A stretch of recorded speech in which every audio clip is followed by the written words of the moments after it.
Vadodara 24 hours news ચેનલમાં આપનું સ્વાગત છે। જોઈએ આજના સમાચાર। આવતીકાલે રાજકોટમાં પીએમ મોદી વિવિધ વિકાસલક્ષી પ્રોજેક્ટના લોકાર્પણ અને ખાતમુહૂર્ત કરશે। વડોદરાના આજવા રોડ સ્થિત લેપ્રસી મેદાન ખાતે બનશે કાર્ડિયાક હોસ્પિટલ, એસએચજી હોસ્પિટલ ખાતે બનશે કિડની હોસ્પિટલ।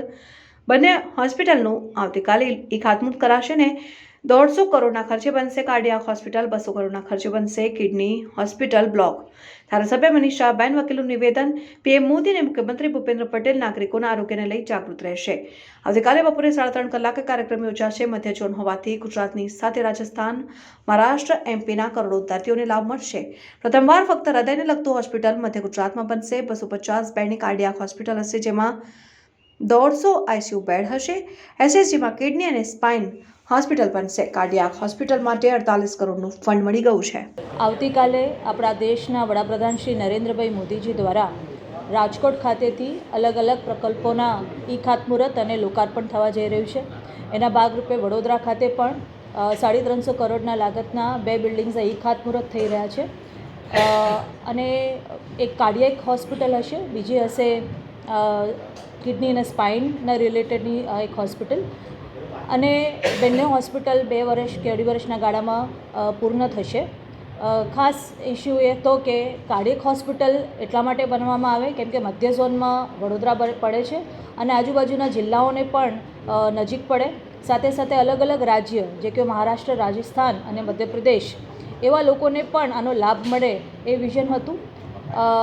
જ્યારે આપણે જોઈએ છીએ કે હાર્ટની બીમારીઓ વધી રહી છે અને ત્યારે મોંઘી જે પ્રાઇવેટ હોસ્પિટલો છે ખૂબ મોંઘી પડતી હોય છે, ત્યારે સરકારે પોતે આ કેથ લેબ ઊભી કરી છે।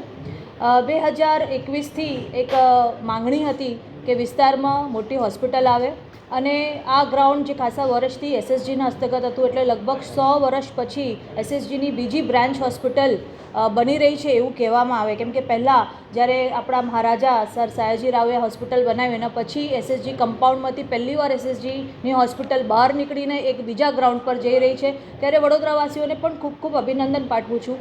કેમ કે હવે આ શરૂઆત છે નવા એક પ્રકલ્પની, નવા એક વિઝનની સાથે કે વડોદરા એક હેલ્થ સિટી તરીકે પણ આગળ જઈને સ્થાપિત થાય, એના ભાગરૂપે ખૂબ સરસ આ એક આયોજન કરવામાં આવ્યું છે અને ખૂબ સારો એવો લાભ લોકોને થશે। 22 કરોડ જેવી રકમ આવી હતી, આ વખતે બીજી આવી છે અને 150 કરોડનું એસ્ટિમેટ આપ્યું હોય એટલે જેવી જેવી બિલ્ડિંગ બનતી જાય એવા પૈસા ગવર્મેન્ટ તરફથી આવતા હોય છે। 2 વર્ષના ટાઈમમાં બની શકે કે 150 કરોડથી પણ વધારે રકમ વપરાય તો એ પણ આવી જશે। અને મેં કીધું એવું કે આ તો હજી શરૂઆત છે ઇન્ફ્રાસ્ટ્રક્ચરની, ગ્રાઉન્ડ ખૂબ મોટું છે, તો માત્ર આ કાર્ડિયાક કેથ લેબ સુધી લિમિટ નહીં રહીને ઘણી બધી સુવિધાઓ, બીમારીઓને લાગતી જે પણ આપણે સુવિધા આપી શકીએ બધી બિલ્ડિંગ અને ઇન્ફ્રાસ્ટ્રક્ચર ત્યાં બનશે। મધ્ય ગુજરાતની સૌથી મોટી એવી સર સયાજીરાવ જનરલ હોસ્પિટલ તથા સેન્ટ્રલ ગુજરાતના 6 જિલ્લાઓ, પશ્ચિમી મધ્યપ્રદેશ તથા સાઉથ વેસ્ટર્ન રાજસ્થાનના જિલ્લાઓમાંથી અત્રે આવતા દર્દીઓ માટે ખૂબ જ ખુશીના સમાચાર છે।